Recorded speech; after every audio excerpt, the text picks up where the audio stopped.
Merry Christmas once again, and we do business. 25 minutes is what we have for Business Incorporated. It might be Christmas Day, but let's do business, and here's what we have prepared for you. In Nigeria, illegal road taxes are threatening food prices that seem to be declining.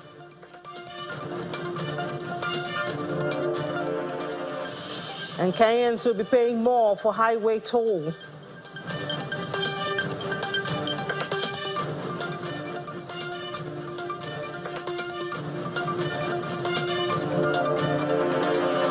Celebrating more than Christmas in Zimbabwe, inflation drops 4%.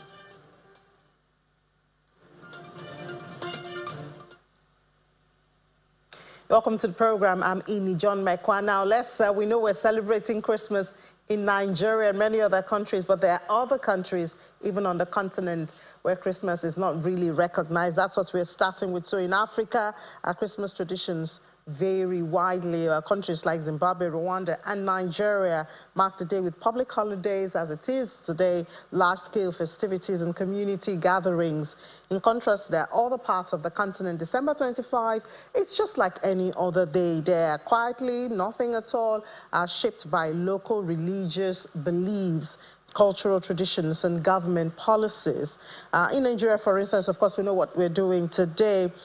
In small number of African nations that do not recognize, like Algeria, Libya, Somalia, Mauritania, Guinea-Bissau, Morocco, they fall into this category. While Christian communities do exist in most of those countries, they are small and celebrations are typically private. People do it in their family, low-key, or get towards tourists rather than national observations.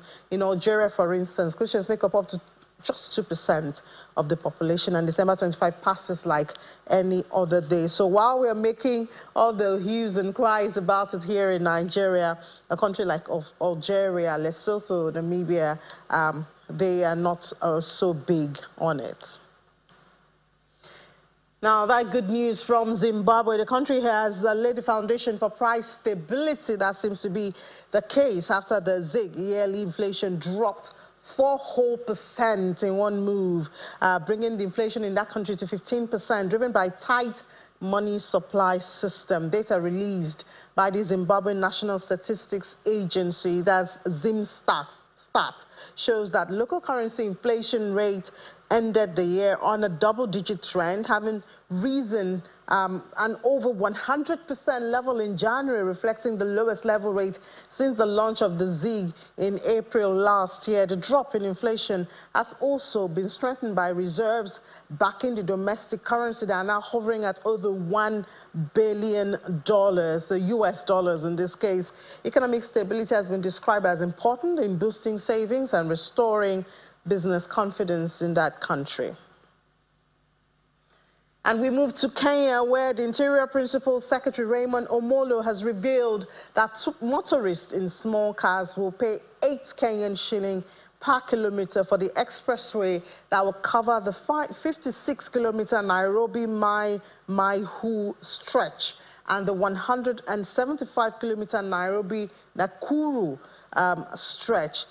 He also said that Mr. Omolo emphasizes that similar to the Nairobi Expressway, improved alternative routes will be provided to ensure fairness and choice for all road users. The announcement provides long-awaited specifics on the 200 billion Kenyan shilling project, which is designed to decongest the notorious busy Nairobi-Nakuru highway and boost regional trade.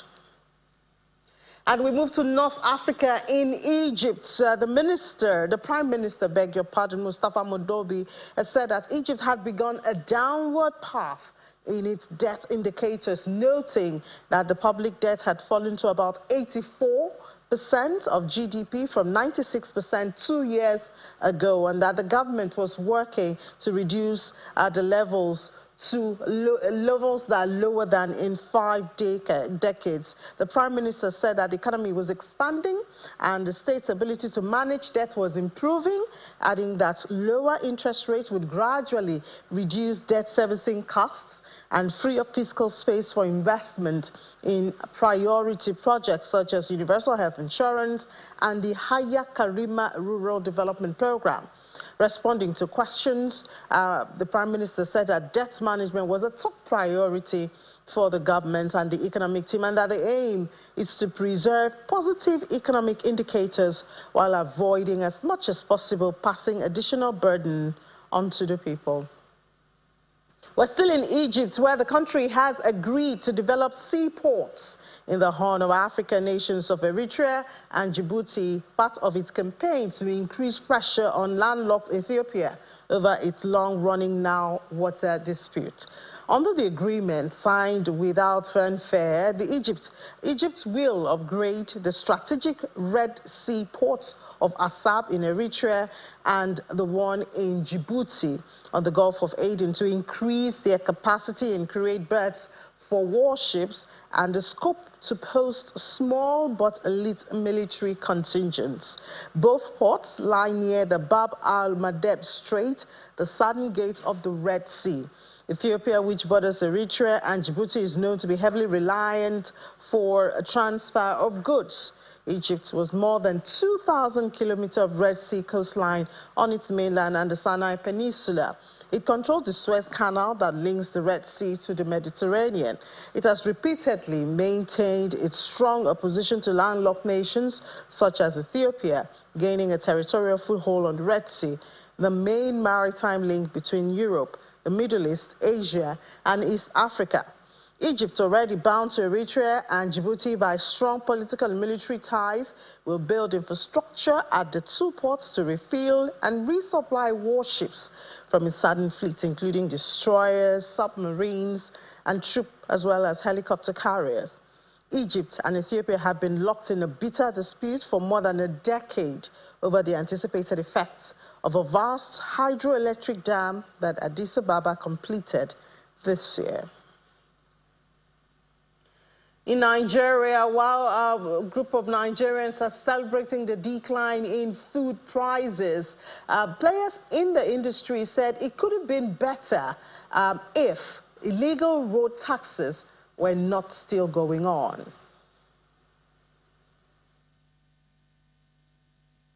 Is Berger, one of Lagos' busiest entry points and a major gateway for food supplies. What you're watching is not a toll gate. There is no receipt, yet money is collected. These collections happen daily, drivers say, by a mix of uniformed officers and touts.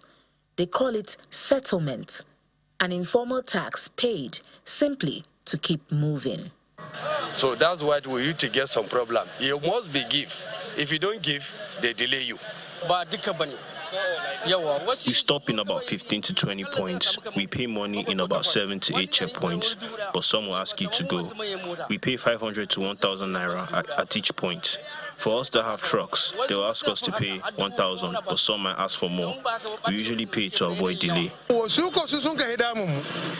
are areas where the government receipts will charge 200 naira, or at most 500 naira, but the collectors will demand for 1,500 naira or 2,000 naira by force.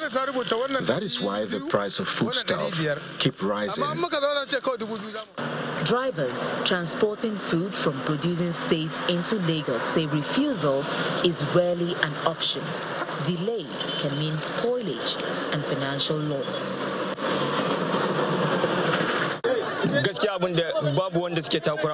The major challenge we face on the road is at the military checkpoints. Sometimes you carry just 40 baskets, and at every point they collect 500 to 1,000 naira. If you don't pay, they hold your boy. The J5 Trucks Association confirms these payments are widespread and unofficial. Let's say from here, Lagos to Abuja, let me put it like 200,000, and I will spend like 80,000 naira on the road. The remaining money, maybe what I will see there is not up to 120. Out of that 120, I will settle the owner of the vehicle. The remaining money is how much? So if I want to charge, I will charge access more. I will put all the expenses on the road that I used to see on the road. They provided copies of official receipts for authorized payments, highlighting the difference between formal collections and informal road levies. The cost of the unofficial payments, drivers say, is still transferred, not absorbed. There are some boys along the road for beggar there. The boundary between Lagos and Ogun State. They will hold stick. Sometimes they break our front glass. They will say they are collecting revenue for if for local government or whatever. I will not know their office. I know how they used to collect our money every day. And they used to cause accidents along the way. Traders allege that some road collectors claim to represent local governments, including Ifo local government area in Ogun State. These raises questions about authorization and enforcement. We put these claims to the chairman of Ifo local government area. There's always all these bad people wanting to extort people using the name of the government.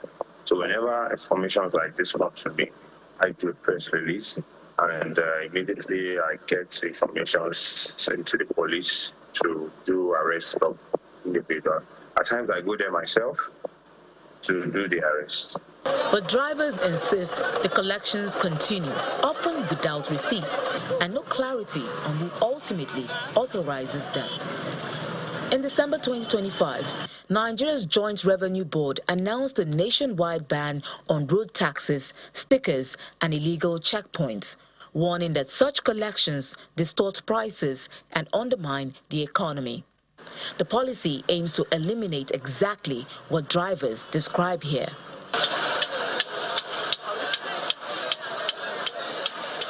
At Mile 12, Nigeria's largest food market, traders say the impact is direct and unavoidable. If you want to hire a truck from the north to Lagos, let's say you hire them, you will hire the motor, you will hire the trucks from the north, 1.5, some 1.450. So inside that 1.5, the driver, they are spending money for that inside 1.5. Nothing concerns the owner of the tomatoes, because they charge the owner before they are coming. Watching that they are lamenting about the fuel. Fuel is too cost, and the security and this checking point too much for the road. That's why they're increasing the price of the higher price of the trucks to the Lagos. Nigeria's latest inflation data shows food inflation slowing on paper. But traders and drivers say these informal road costs still shape what Nigerians pay daily. The tax is not written into law. It is not paid at the revenue office. Yet, it is collected openly on Nigeria's roads. And in the end, it is paid again at the market.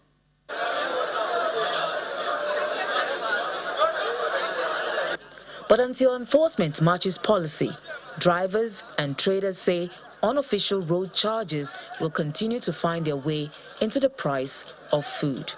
Will Ibon, Channels Television News.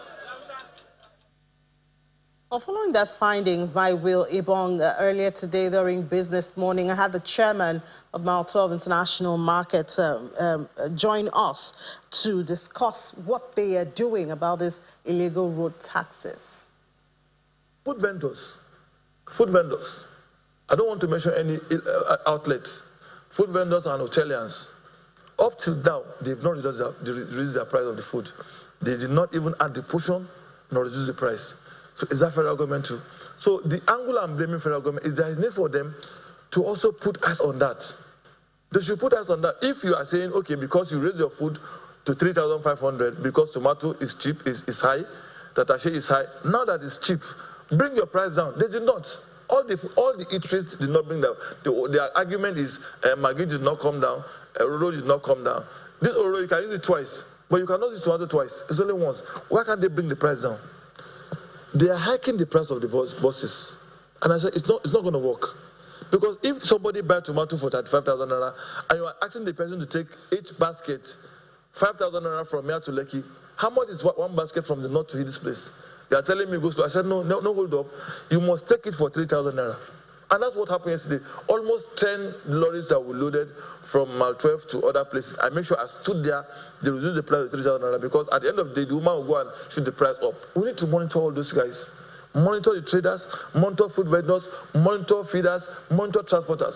If our government will do that, all those agencies are there, but I don't think they're working. If the agencies are working perfectly, I'm telling you, nobody will complain of food again.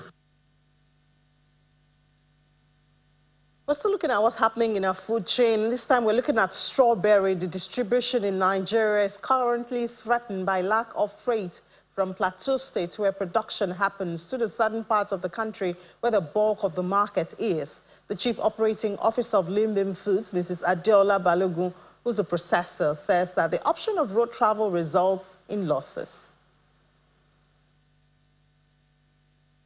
The major issue is that strawberries have a very short lifespan, 1 to 4 days. And so previously we used to air freight from Jos down, and we only had one air freight company doing that. Unfortunately, they stopped air freighting by October. Now the season starts from November, and then it peaks at January, February, March, ends by March once the rain starts. And so the issue now is, how do we get this down south? But down south in Lagos, we have bulk buyers. We have a group of buyers, and we've come together to form a group. And we're saying, how do we get it down low, down southwest? And that's why we're making a lot of noise about it, that we need to be involved.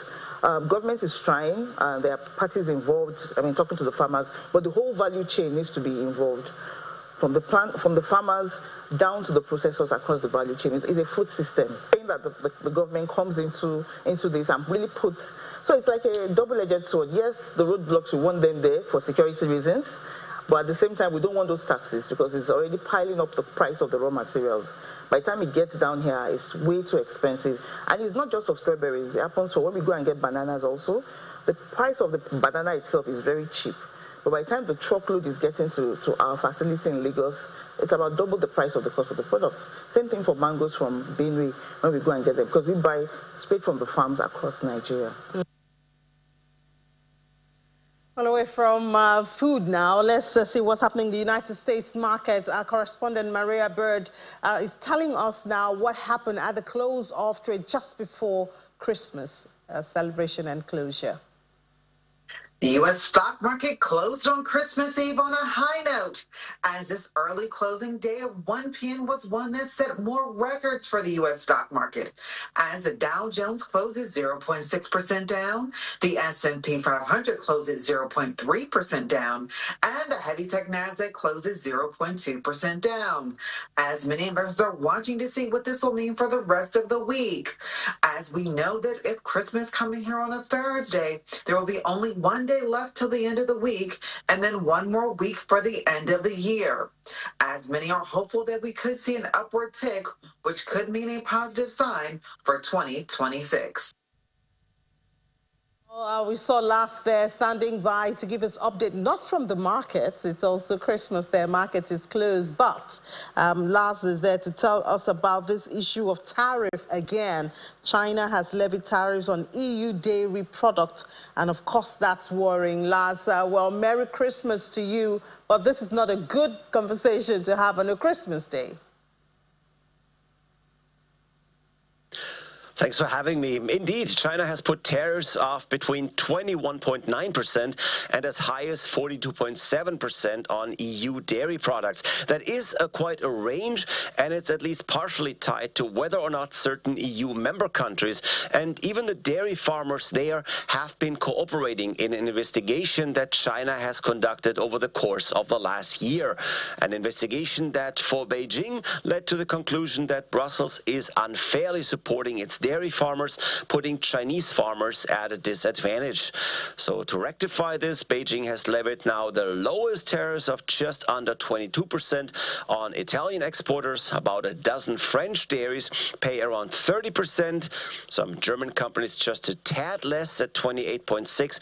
And then the highest tariffs have been put on Belgian and Dutch exporters, over 42%, as I said. Really behind this last? Is it just about subsidies? No, it is most certainly not. In fact, trade relations between the EU and China have worsened, as have trade relations around the world. And much of that, of course, has to do with the erratic trade policy we've seen coming out of the White House, where U.S. President Trump has basically uprooted decades worth of trade deals and agreements, levied rather random tariffs on other countries, and played competing nations against each other in a way that has led to a trade escalation worldwide. So now looking at China and the EU, Brussels has started an investigation into Chinese subsidies for electric cars back in 2023 already, actually. Later put tariffs on those electric cars after they found that, yes, Beijing is subsidizing its automakers in an unfair way. While automakers reacted and started sending lower tariffed hybrids to Europe, Beijing also reacted with counter tariffs on brandy and pork. And now, as a last step, dairy. This latest escalation will have a huge impact, as the EU is China's second largest dairy supplier after New Zealand. And I wonder what this means for the future of trade between the EU and China. Well, for now, we will likely see further tariffs. Brussels does say that China is playing an unfair game when it comes to subsidizing its companies. But since the Chinese economy has only become more powerful in recent years, they will likely not change their game plan there. Meanwhile, in the EU, economists worry that trade between China and the EU will become more and more of a one-way street, with China exporting massively to Europe while not importing that much anymore. Now, that has to do with a weaker consumer market on the one hand, with lower demand for goods in China, but more than anything, it has to do with China gaining a much more powerful position with regards to technology, especially future technologies. The country also has some tremendous advantages here, not least the availability of rare earths and other resources needed in chip making and such. So one thing is sure, the trade imbalance between the EU and China will grow rather than ease up, and the topic will certainly follow us into the new year as well. Yeah, unfortunately. So, Lars, thank you so much, and enjoy the rest of the holiday. Now, let's see what's happening with crypto numbers. That's one market that doesn't go on break and does not sleep and is always moving. Okay, so let's start with the headlines, top stories. In the crypto space, we see U.S. spot Bitcoin ETFs record 825 million outflows. They've recorded this in 8 days, and it's mostly institutional investors selling, with total outflows reaching 825 million as year-end tax strategies now dominate market behavior. Taxes, it's a fresh one for Nigeria, but we know in countries like the US, it's long been there, and there are strategies to use and survive that. So a lot of institutional investors are selling off now as a tax strategy. According to an analyst, the sustained selling pressure stems primarily from tax loss harvesting, and he says that it's a temporary phenomenon that expected to conclude within the coming week, alongside de-risking ahead of Bitcoin's quarterly options expiring.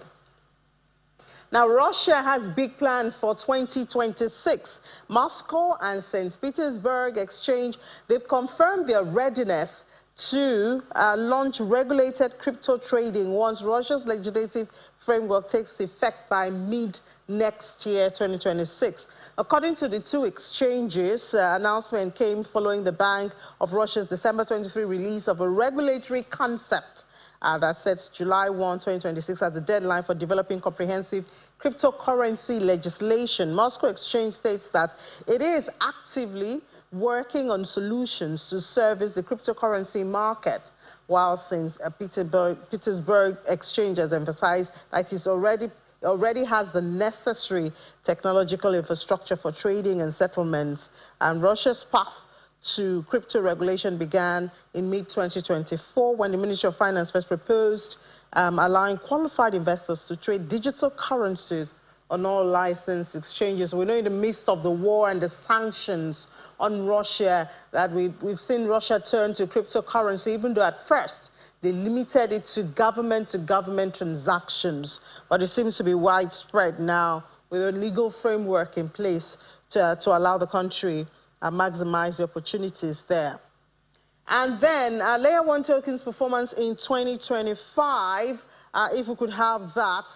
We saw that Layer 1 blockchain tokens suffered severe depreciation in 2025. That's it for Layer 1 tokens in 2025. So we see, if we trace the color, we see like Solana, we see the movement there from January 2025, where it was doing so good. But somewhere down, when you have February, March, we even lost there, following that purple line for Solana. And then here too in April, we see it starts coming back up there. And it really peaked in January. I think that was one of its best times there. And then at the end of the year, December, we see they want to follow AVAX, and we see the movement also are also moving that way. But I guess hype was the most profiting for this year, 2025. See it picking there around August, September, right there. So we saw that Bitcoin maintained relative strength throughout the year. Alternative Layer 1 tokens experienced brutal sell-offs that exposed structural weaknesses in tokenomics and market positioning. Then we also saw a decisive shift from speculation to fundamental value creation, the market pushing or punishing protocols unable to show genuine economics. So Solana suffered the steepest decline, losing 94 million users in 2025, a drop of more than 60%. Layer 2 networks also experienced similar ones and demonstrated, although the base demonstrated the strongest growth with such of TVL rising 37.2. And talking of Bitcoin, this is the price this Christmas Day. It's a green one at 87,594.32 in 24 hours, gain about 0.26%. Ethereum is, however, lower than 3,000. 2,928 BNB, XRP, TRX, more red, Cardano, and Solana, and all of that. So we still have a few days in December. We'll see how the market will close and see what investors will be doing, especially institutional investors who move the market. We'll see what their strategy would be. And that's it on this Christmas Day on Business Incorporated. A pleasure having you here, there, and having me here. It was a pleasure. We'll do it again tomorrow. See how many boxes we can open. I'm Ini John Mekwa. Talk to you tomorrow.